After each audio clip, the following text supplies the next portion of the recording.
C'est un immense plaisir et un honneur de nous retrouver ici aujourd'hui, une date bénie, une date mémorable, le 6 juillet 2024, ici à Niamey. Avant tout propos, rendons grâce à Dieu qui a permis donc que ce jour soit. Nous lui disons merci pour tout ce qu'il a pu faire pour nous jusqu'aujourd'hui et tout ce qu'il fera pour le peuple de l'AES. Permettez-moi également de rendre hommage au peuple nigérien. Ce peuple qui a tant souffert depuis l'avènement du CNSP et qui continue de rester debout. Merci aux Nigériens qui nous ont réservé un accueil chaleureux hier lorsque nous avons foulé le sol de notre patrie ici. Vous êtes plus que des amis, vous êtes plus que des voisins, vous êtes nos frères, vous êtes nos sœurs. Parce que la fraternité va au-delà de l'amitié ou du voisinage. Nous avons le même sang qui coule dans nos veines. Dans nos veines coule le sang de ces vaillants guerriers qui ont combattu et qui ont réservé ces terres que nous appelons Mali, Burkina et Niger. Dans nos veines coule le sang de ces vaillants guerriers qui ont aidé le monde entier à se débarrasser du nazisme et de beaucoup d'autres fléaux. Dans nos veines coule le sang de ces vaillants guerriers qui ont été déportés d'Afrique vers l'Europe, l'Amérique, l'Asie ou je ne sais encore, et qui ont contribué à construire ces États pendant l'esclavage. Dans nos veines coule le sang d'hommes dignes, d'hommes robustes, d'hommes debout. Et pour cela, soyons-en fiers et soyez remerciés d'être ressortissants de l'AES.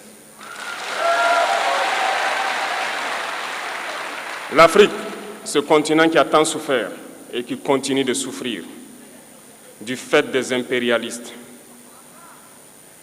Ces impérialistes n'ont qu'un seul cliché en tête. L'Afrique est l'empire des esclaves. C'est comme ça qu'ils voient l'Afrique. Ils n'ont jamais pu changer de logiciel jusqu'aujourd'hui. C'est déplorable. Mais comment procèdent-ils? C'est malheureusement depuis donc ces années 60 où ces simulacres d'indépendance ont été donnés à l'Afrique. Ils n'ont juste fait que placer des valets locaux à la tête, selon eux, de leur sous-préfecture pour pouvoir continuer à les alimenter. Ces valets locaux que nous allons qualifier aujourd'hui d'esclaves de salon n'ont d'autre repère que de chercher à vivre comme le maître, à satisfaire le maître et à faire tout ce que le maître lui dicte.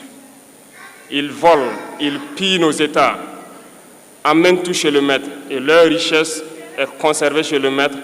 Ils font tout pour vivre comme le maître et toujours le satisfaire.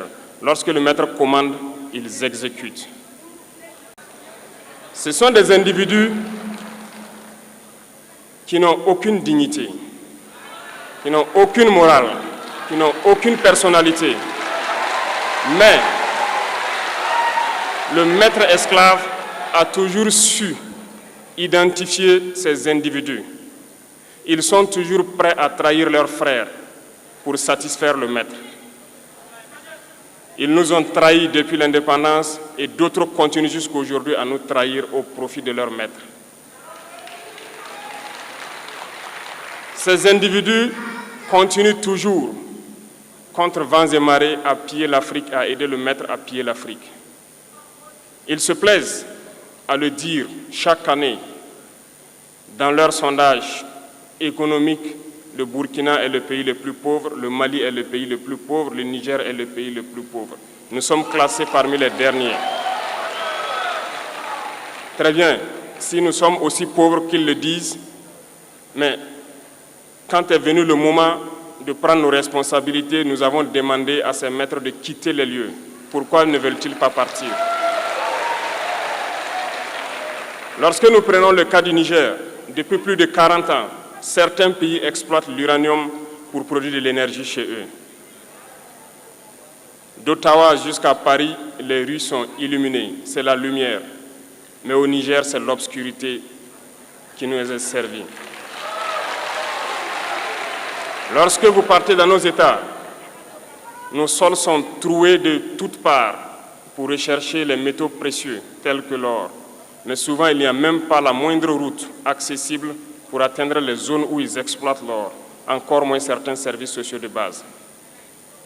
Voilà pourquoi nous avons décidé de nous révolter et de prendre le destin de nos pays en main.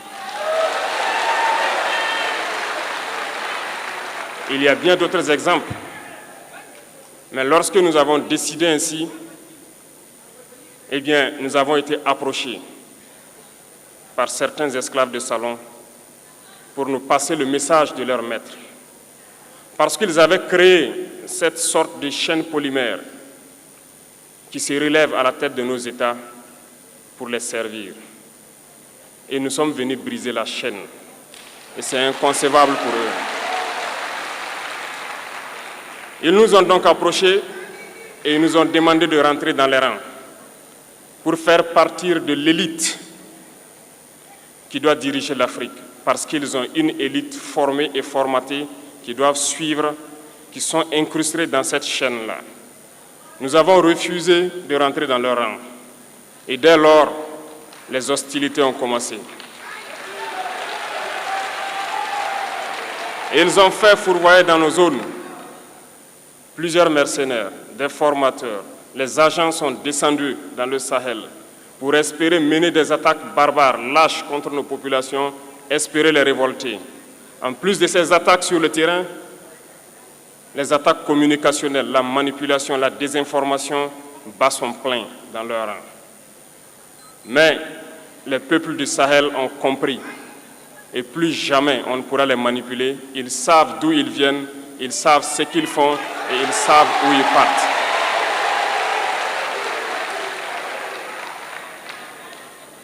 Nous n'allons plus permettre cela.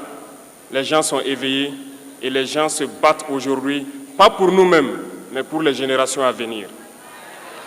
Et merci à tous pour le combat qui est livré. Cela ne nous fait jamais pleurer. Nous n'allons pas trembler. Nous allons affronter. Nous allons nous battre pour l'indépendance réelle, pour notre liberté. Parce que pour faire peur au peuple de l'AES, ces individus n'ont que 3 termes dans la bouche: démocratie, liberté, droits de l'homme.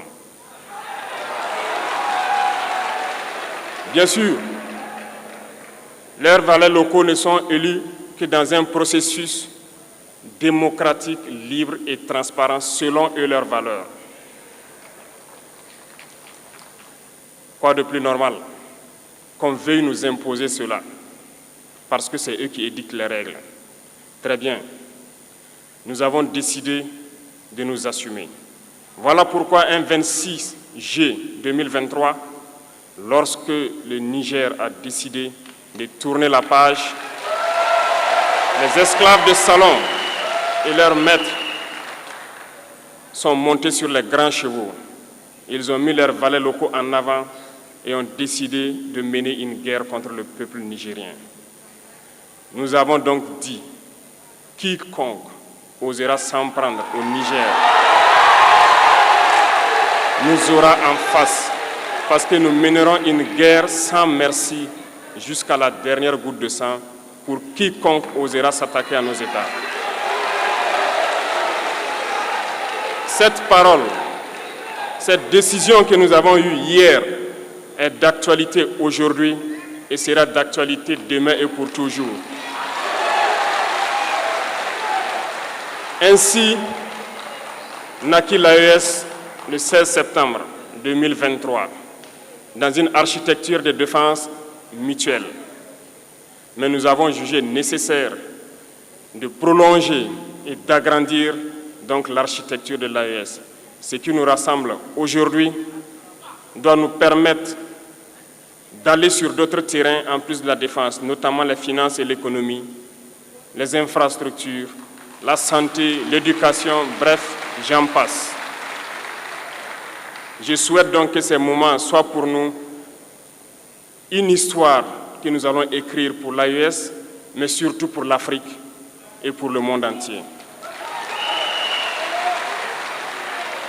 Que Dieu illumine tout un chacun de nous, que Dieu nous inspire dans ces tâches qui nous sont confiées, et surtout que lorsque nous faisons tous nos travaux, que nous ayons en tête une seule chose, l'intérêt suprême de nos populations. Sur ce, nous prions encore une fois de plus, bon Dieu, qu'il nous accompagne tous dans nos différentes tâches, qu'il protège nos combattants qui, grâce à eux, nous permettent d'être assis ici et d'échanger autour de l'avenir de nos États. Soyez donc remerciés une fois de plus, peuple nigérien. Soyez unis et solidaires, peuple de l'AES, la patrie ou la mort.